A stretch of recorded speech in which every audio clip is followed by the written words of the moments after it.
Xitayning Uyg'urlarni o'z ichidan bo'lib yo'qotish taktikasi. 2009 yil 7 ayning 5 kuni Urumchida yuz bergan qonliq qirg'inchilikdan keyin vatan bilan bo'lgan aloqa tamoman cheklangan bo'lib, ayni chog'da vatan ichi va sirtidagi ko'plagan Uyg'urlar u kunlarning balduroq o'tib ketishini to'rt ko'zi bilan kutgan edi. 2010 yili 4 ayning 24 kuni Xitoy hukumatı Jallod Wang Luchanni yetkab ketib, uning o'rniga Jang Chunshanni atalmış Uyg'ur Avtonom rayonining sekretarligiga tayinlagan. Jang Chunshan hokimiyat beshiga chiqqandan keyin oldi bilan 2010 yili 5 ayning 14 kuni internet va tashqi dunyo bilan bo'lgan aloqani asliga keltirib, aslida yurgizilib kelgan qattiq qo'l siyosatlarda shaklida bo'lsa-mu ba'zi tangshashlarni elib borgan va nisbiy ichivtish siyosatini yo'lga qo'ygan. Natijada vatan ichidagi ko'plagan kishilar chet elga chiqib o'qish, ziyorat qilish va tuqqan yo'qlash fursatiga erishgan bo'lsa, muajirat yashayotgan bir qism Uyg'urlarga vatanga berib ota-onasini va urug' tuqqanlarini yo'qlash fursati bo'lgan.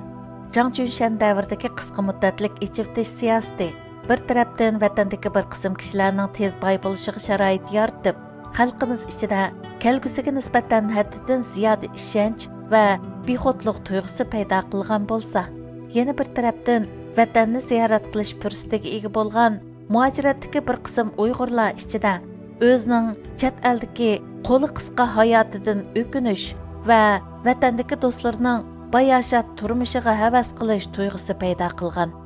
Undan boshqa muajiratda ikkinchi bir davlatning vatandoshligiga erishib, vatanga berishga viza ololmagan va yoki boshqa har xil sabablar tufaylidan vatanga berish fursati bo'lmagan ba'zi Uyg'urlar ichida vatanga berib kelganlarga nisbatan ishonmaslik va yoki ularga gumon bilan qaraydigan ahvollar shakllangan.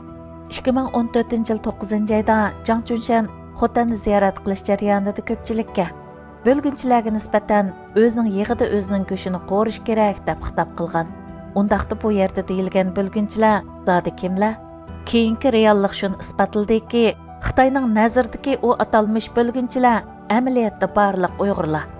Jang Chunshanning demoqchi bo'lgani amaliyotda Uyg'urlarning go'shini Uyg'urlarning o'z yig'i bilan qo'rish, ya'ni bizni bir-birimizdan gumon qiladigan, bir-birimizga ishonmaydigan, bir-birimizni inkor qiladigan va bir-birimizga o'rk olaydigan qilib, ittifoqligimizni buzib, kuchimizni parchalab, o'zimizning qo'li bilan o'zimizni vayron qilishdan iborat. O'zining yig'ida o'zining go'shini qo'rish uqumi amaliyotda hozirgi zamon ilmidagi psixologiyalik urush kategoriyasiga kiradigan bir uqum bo'lib, psixologiyalik urush deganimiz tashviqot va boshqa har xil psixologiyalik usullarni maqsadlik, planliq, sistemalik qo'llanib, qarshi tarafning o'y fikri, hissiyoti, tafakkuri, pozitsiyasi va boshqa harakatiga ta'sir ko'rsatish orqali qarshi tarafni vayron qilish va yoki qarshi taraf ustidan g'alaba qilishni maqsad qilgan. Psixologiyalik urush jismoniy urushdan butunlay farqli bo'lib, u ruhiy yoki hissiyot jihatdagi jangni ko'zda tutadi. Psixika urushida tashviqot va har xil qattiq yumshoq usullarni ishlatib, qarshi tarafning aql parosatiga, tafakkuriga va harakatiga salbiy ta'sir ko'rsatish orqali ularning ideyasini kontrol qilib, ularni ruhiy va jismoniy jihatda ojizlatqilib bo'ladi. Psixikalik urush ba'zi davlatlar aro uzundan beri qo'llanib kelgan bir xil urush texnikasi bo'lib, Xitoy hukumatı mayli hokimiyat beshiga chiqish jarayonida bo'lsin va yoki hokimiyat beshiga chiqqandan keyin bo'lsin, xalqimiz orasida, jumladan o'z xalqi ichida uni izchil qo'llanib, atalmış xalq harakati orqali xalqni parchalab va o'zaro dushman qilib, o'z hokimiyatini mustahkamlashga urinib kelgan. Masalan, pomishik va oqso'ngaklarni keng xalq ommasiga dushman qilib ko'rsatish orqali millatning boylari va sarxillarni xalqning qo'li bilan vayron qilgan. Lager masalasi o'tirg'i chiqqandan keyin Xitoy hukumatı bir tarafdan terrorizmga qarshi turish nomi bilan vatan ichidagi xalqimizga irqiy qirg'inchilik elib berish orqali xalqimiz orasida andisha, qo'rqish va vahima paydo qilib, xalqimizning qarshilik irodasini butunlay vayron qilishga uringan bo'lsa, yeni bir tarafdan vatan sirtidagi Uyg'urlar orasida o'zaro gumon va ziddiyat paydo qilish orqali xalqimizni birlashmaydigan holga tushirib, o'z ichimizdan parchalab yo'qotishga urinmoqda.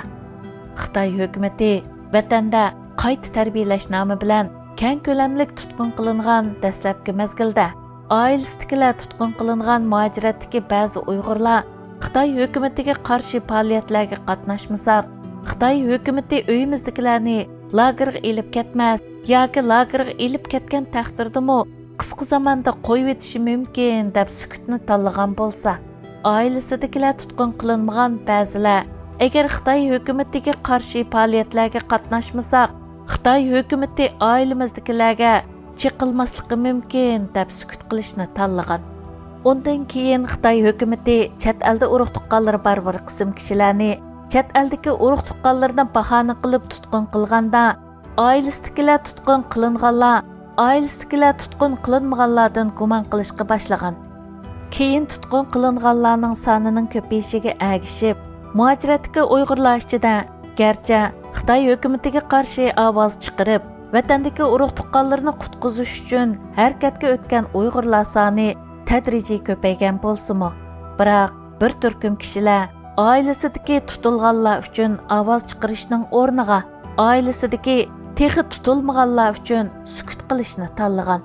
Undan keyin Xitoy hukumati ba'zilarning urug' tuqqanlarini o'ldirgan bo'lsa, ba'zilarning urug' tuqqanlarini o'ldirmagan, ba'zilarning urug' tuqqanlarini qo'lga olgan bo'lsa, yana ba'zilarning urug' tuqqanlarini atalmish qayta tarbiyalashdan keyin qo'yib bergan.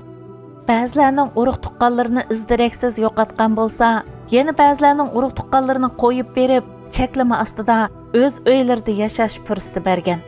Natijada muajiratdagi Uyg'urlar orasida vatandagi urug' tuqqanlari qo'lga ilingan, izdiraksiz yo'qolib ketgan yoki o'ldirilganlar, vatanda urug' tuqqanlari qo'lga ilinmagan, tutqun qilinmagan yoki atalmish qayta tarbiyalashdan keyin qo'yib berilganlardan gumon qiladigan ahvollar shakllangan.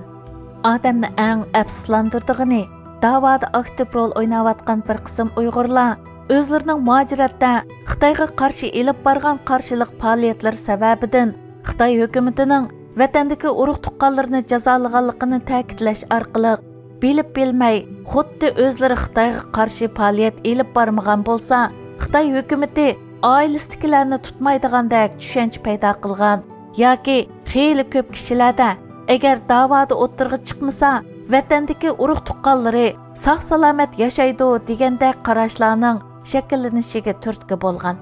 Buning o'zi Xitoy hukumatining Uyg'urlarga qarshi elib borgan psixikalik urushning yoki ularning o'z yig'ida o'z go'shini qo'rish taktikasining unum berayotganligining bir belgisi.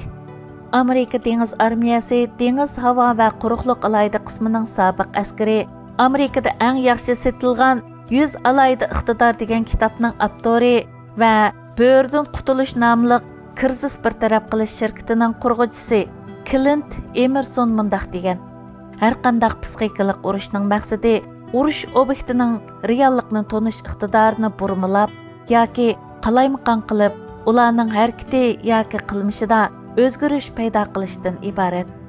Bu deganlik psixikalik urushning nishoni bo'lganlarning reallikni tonish iqtidorida psixikalik urushning sababidan o'zlari sezmagan holda burmilanish paydo bo'ladigan bo'lib, ular u burmilangan yoki qalaymaqon qilingan tonish iqtidorining yetakchiligida harakat elib bordi deganlik. Agar bir yoki bir guruhda odamlar shu burmilangan tonishning yetakchiligida harakat qilsa, uning oqibati nima bo'lmoqchi? Buning oqibatini tasavvur qilish tas emas. Xitoy hukumatining vatanda yurgizayotgan irqiy qirg'inchilik siyosatining uzunga so'zilishi sababidan vatan sirtidagi xalqimizning vatan ichidagi urug' tuqqanlari va do'st birodarlar bilan aloqa qila olmaslik, ularning izdirkini ola olmaslik, hammalarning psixikasi va ruhiy holatiga o'xshamagan darajada salbiy ta'sirlarni ko'rsatib, bir qism kishilarda ig'ir darajada psixika benormalligini paydo qilmoqda. Natijada xalqimiz ichida vatandagi vaziyatning yaxshilanmasligining sababini Xitoy hukumatining razilligi va o'zlarining yetarlik tirishchanlik ko'rsatmasligidan ko'rishning o'rniga davada izchil tirishchanlik ko'rsatayotgan tashkilot yoki shaxslardan ko'radigan, hatto ularni bevosita javobgar o'rniga qo'yib ayblaydigan, hatto haqorat va tahdid qiladigan benormal vaziyat o'ttirg'i chiqmoqda. Bundaq benormal vaziyatning o'ttirg'i chiqishi hargizmi bir tasodifiylik bo'lmasdan, balki u Xitoy hukumatining xeyli uzundan beri planliq yurgizayotgan o'zining yig'ida o'zining go'shini qo'rish taktikasi va yoki bizga qarshi ilib berayotgan psixikalik urushning natijasidan iborat. Yaqinqi yillardan beri xalqaroning, bo'libmi Amerika boshliq bir qism g'arb davlatlarining Xitoyga qarshi jazolar tufaylidan besim qilgan Xitoy hukumati 2021 yil 12 oyning 25 kuni Sharq Turkistondagi irqiy qirg'inchilikning bevosita qo'mondoni bo'lgan Chin Chuangoni yo'tkab ketib, uning o'rniga Ma Xingruyni atalmish Uyg'ur avtonom rayonining sekretarligiga tayinlagan. Ma Xingruy huquqni qo'lga olgandan keyingi vaziyat Xitoy ichki va sirtidagi bir qism analizchilarni alayda qiziqtirgan masala bo'lib, yaqinda ijtimoiy taratqularda tarqalgan bir uchurga asoslanganda Urumchidagi mahallalarga o'rinlashgan sim to'saqlar elib tashlangan. 20 dan ortiq bog'cha qaytadan ochilgan. 20 ming atrofida amalliq saqlash soqchilari qisqartirilgan. Soqchi punktlari magazin yoki aram oladigan o'rinlarga o'zgartirilgan. Mashinaning kayni sanduqini tekshirmaydigan, mashinaga may qochilganda mashinadan tushish talab qilinmaydigan bo'lgan. Agar bular rost bo'lsa, Ma Xingruy balkim 5-iyul vaqasidan keyin Jang Chunshan o'ynagan yumshoq o'yinni o'ynashni boshlagan bo'lishi mumkin. Hammamiz shohid bo'lgandek, Jallod Wang Luchan ketib, Jang Chunshan kelib, xalqni mas qiladigan qisqa muddatlik o'zgarish paydo qilgandan keyin Jallod Chin Chuango Uyg'urlar ustidan tarixda misli ko'rilmagan irqiy qirg'inchilik yurgizdi. Amdilikda Jallod Chin Chuango ketib, Ma Xingruy keldi. Xitoy hukumati balki yaqinqi kelgusida yana shundaq yumshoq o'yin o'ynab, Uyg'urlarni texmo bexudlashtirishi va yoki parchalashi mumkin. Xitoy vatandagi Uyg'urlarning bir qismiga shartlik asosida pasportlarni qaytarib berib, chet elga chiqishga ruxsat qilishi va chet eldagi ba'zi Uyg'urlarga vatanga berish uchun viza berishi mumkin. Agar Xitoy yana 5-iyul qirg'inchiligidan keyin maydonga chiqargan bexudlashtiruvchi o'yinni qayta o'ynasa, Uyg'urlar yana shu o'yinga aldansa, to'lagan badallar va tirishchanliklar bekor bo'lib qolmasdan, Uyg'urlarga kelgan tarixiy fursat qo'ldan mangu ketishi mumkin. Tarix qaytilindi deydi faylasuflar. Bizning tarix o'rganishimizdan maqsad tarixda yuz bergan ochiq saboqlarni yakunlab va uningdan ibrat olib, o'xshash xatolikni qayta sodir qilmaslik uchundir. Agar undaq bo'lmaganda, bizning tarix o'rganishimizning hech bir ahamiyati bo'lmaydi.